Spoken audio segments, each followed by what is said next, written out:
Hello friends, ಎಲ್ಲರಿಗೂ ನಮಸ್ಕಾರಗಳು. Smitha's magic ಹ್ಯಾಂಡ್ಸ್ಗೆ ನಿಮಗೆಲ್ಲರಿಗೂ ಸ್ವಾಗತ. ನೋಡಿ, ಇವತ್ತು ನಾನು ನಿಮಗೆ ಲಲಿತಾ ಪಂಚಮಿಯ ಪೂಜಾ ವಿಧಾನವನ್ನು ತಿಳಿಸ್ಕೊಡ್ತಾ ಇದ್ದೇನೆ. ಈಗ ನಮಗೆ ಲಲಿತಾ ಪಂಚಮಿ ಪ್ರಾರಂಭವಾಗುವಂಥದ್ದೇ 26ನೇ ತಾರೀಕು ಶುಕ್ರವಾರ ಬೆಳಗ್ಗೆ 9:34 ನಮಗೆ ಪಂಚಮಿ ತಿಥಿಯು ಪ್ರಾರಂಭವಾಗಿರುವಂಥದ್ದು 27ನೇ ತಾರೀಕು ಶನಿವಾರ ಮಧ್ಯಾಹ್ನ 12:04 ಮುಕ್ತಾಯವಾಗುತ್ತದೆ. ಅಂದಿನ ದಿವಸ ನಾವು ವಿಶೇಷವಾಗಿ ಸ್ಕಂದಮಾತಾ ದೇವಿ ಅಮ್ಮನವ್ರನ್ನ ಕೂಡ ಪೂಜೆ ಮಾಡ್ತೇವೆ.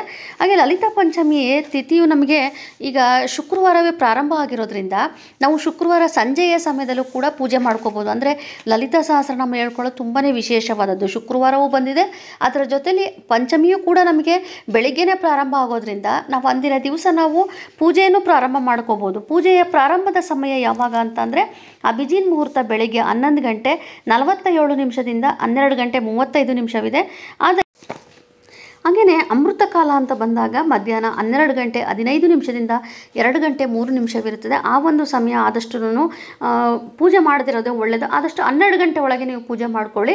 ಆ ಒಂದು ಸಮಯ ನಿಮಗೆ ಬೆಳಗ್ಗೆ ಪೂಜೆ ಮಾಡೋದ್ರ ಜೊತೆಲಿ ಸಂಜೆಯ ಸಮಯ ಅಂತ ಬಂದಾಗ, ಈಗ ನಿಮಗೆ ಗೋಧೂಳಿ ಸಮಯ ಅಂತ ಬಂದಾಗ ನಮಗೆ ವಸ್ತಿಲ ಪೂಜೆಗೂ ಕೂಡ ನಾವು ಪ್ರಾಮುಖ್ಯತೆ ಕೊಡ್ತೇವೆ. ಹಾಗಾಗಿ ಆ ಒಂದು ಸಮಯದಲ್ಲೂ ಕೂಡ ನಾವು ಲಲಿತಾ ಸಹಸ್ರನಾಮ ಹೇಳ್ಕೊಬೋದು. ಸಾಯಂಕಾಲ 6:13 6:37 ಆ ಒಂದು ಸಮಯದಲ್ಲಿ ನೀವು ಪೂಜೆ ಮಾಡ್ಕೋಬೋದು. ಇನ್ನು 27ನೇ ತಾರೀಕು ಶನಿವಾರ ನಮಗೆ 12 ಗಂಟೆಗೆಲ್ಲ ಲಲಿತಾ ಪಂಚಮಿ ಮುಗ್ದೋಗ್ಬಿಡುತ್ತೆ. ಅಂದರೆ ಸ್ಕಂದಮಾತಾ ದೇವಿಯ ಪೂಜೆಯ ಸಮಯ ಮುಗ್ದೋಗ್ಬಿಡುತ್ತೆ. ಹಾಗಾಗಿ ಆದಷ್ಟು ನೀವು ಬೆಳಿಗ್ಗೆ ಒಂದು ಅಭಿಜಿನ್ ಮುಹೂರ್ತ ಅಂತ ಆವಾಗಲೂ ಕೂಡ ನಿಮಗೆ ಅಭಿಜಿನ್ ಮುಹೂರ್ತ ಸಿಗುತ್ತೆ 11:46 12:35 ಅಂತೇಳಿ.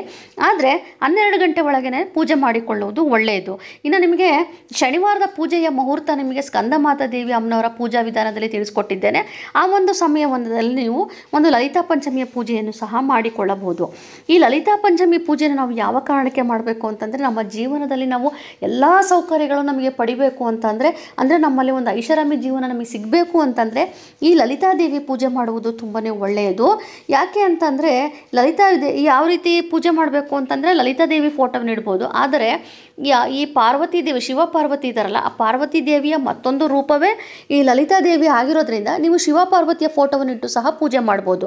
ಈಗ ಸ್ಕಂದಮಾತಾ ದೇವಿ ಏನಪ್ಪ ಅಂತಂದರೆ ಕಾರ್ತಿಕೇಯ, ಅಂದರೆ ಸುಬ್ರಹ್ಮಣ್ಯ ಸ್ವಾಮಿಯ ತಾಯಿ ಆಗಿರೋದ್ರಿಂದ ನೀವು ಶಿವ ಪಾರ್ವತಿ ಫೋಟೋದಲ್ಲೇ ಗಣೇಶ ಸುಬ್ರಹ್ಮಣ್ಯ ಇರ್ತಾರೆ, ಅಥವಾ ನೀವು ಸಪ್ರೇಟ್ ಸುಬ್ರಹ್ಮಣ್ಯ ಸ್ವಾಮಿ ಫೋಟೋ ತೊಗೊಂಡಿದ್ರೆ ಫೋಟೋ ಇಟ್ಟು ಪೂಜೆ ಮಾಡ್ಬೋದು. ಈ ರೀತಿಯಾಗಿ ಎಲ್ಲಕ್ಕಿಂತ ಹೆಚ್ಚಾಗಿ ನಾವು ಕಳಸ ಘಟ ಸ್ಥಾಪನೆ ಮಾಡ್ಕೊಂಡಿರ್ತೀವಿ.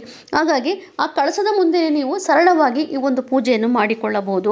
ಇನ್ನು ಪ್ರಸಾದ ಅಂತೇಳಿ ನಿಮಗೆ ಆದಷ್ಟು ಆವತ್ತಿನ ದಿವಸ ನಾವು ಬಾಳೆಹಣ್ಣಿನ ಪ್ರಸಾದ ಜೊತೆ ಹಳದಿ ಹೂವಿಂದ ಅಲಂಕಾರ ಮಾಡಬೇಕಾಗುತ್ತದೆ. ಅದೇ ರೀತಿಯೇ ನೀವು ಪೂಜೆಯನ್ನು ಮಾಡಿಕೊಳ್ಳಬಹುದು.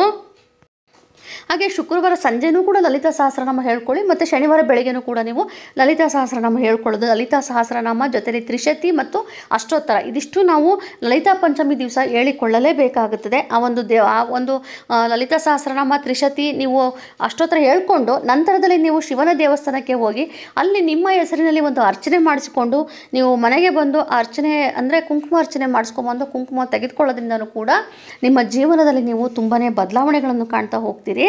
ಇದು ಒಂದು ಚಿಕ್ಕದಾದ ಕಥೆ ಅಂತಂದರೆ, ಕಾಮದೇವನ ಒಂದು ಭಸ್ಮದಲ್ಲಿ ಕಾಣಿಸಿಕೊಂಡ ಬಂಡ ಎಂಬ ರಾಕ್ಷಸನನ್ನು ಕೊಲ್ಲಲು ಅಥವಾ ಸೋಲಿಸಲು ಭೂಮಿಗೆ ಅವತರಿಸಿದರು ಲಲಿತಾದೇವಿ ಅಂತಲೂ ಕೂಡ ಒಂದು ಉಲ್ಲೇಖನವಿದೆ. ಹಾಗಾಗಿ ನಮ್ಮಲ್ಲಿ ಶತ್ರುಗಳು ಏನೇ ಇದ್ದರೂ ಕೂಡ ಅವೆಲ್ಲವನ್ನು ಕೂಡ ಜಯಿಸಿ ನಮ್ಮ ಜೀವನದಲ್ಲಿ ನಾವು ಮುಂದೆ ಬರೋದಕ್ಕೆ ನಮಗೆ ಈ ಅಮ್ಮನವರ ಒಂದು ಸಹಾಯವಾಗುತ್ತದೆ. ಹಾಗಾಗಿ ನಾವು ಲಲಿತಾದೇವಿಯ ಪೂಜೆಯನ್ನು ಮಾಡೋದ್ರಿಂದ ಖಂಡಿತವಾಗ್ಲೂ ನಮ್ಮ ಕಷ್ಟಗಳನ್ನು ನಾವು ಕಡಿಮೆ ಮಾಡಿಕೊಂಡು ಒಂದು ಐಷಾರಾಮಿ ಜೀವನವನ್ನು ನಡೆಸಬಹುದು. ಹಾಗೆಯೇ ನಾನು ಇನ್ನು ನಂತರದಲ್ಲಿ ನಿಮಗೆ ಸ್ಕಂದಮಾತಾ ದೇವಿಯ ಪೂಜಾ ವಿಧಾನವನ್ನು, ಪೂಜಾ ಮುಹೂರ್ತ ಎಲ್ಲದರ ಬಗ್ಗೆನೂ, ಬಣ್ಣ ಪ್ರತಿಯೊಂದರ ಬಗ್ಗೆನೂ ಕೂಡ ಮಾಹಿತಿ ಕೊಡ್ತಾ ಹೋಗ್ತೇನೆ. ಸೊ ಇವತ್ತು ನಾನು ನಿಮಗೆ ಲಲಿತಾದೇವಿ ಪೂಜೆಯ ವಿಧಾನ ತಿಳಿಸ್ಕೊಟ್ಟಿರೋಂಥ ಮಾಹಿತಿಗೆ ದಯವಿಟ್ಟು ಆದಷ್ಟು ಶೇರ್ ಮಾಡಿ, ಲೈಕ್ ಮಾಡಿ, ಕಮೆಂಟ್ ಮಾಡಿ, ಹಾಗೆಯೇ ಸಬ್ಸ್ಕ್ರೈಬ್ ಮಾಡ್ಕೊಳ್ಳಿ. Thank you.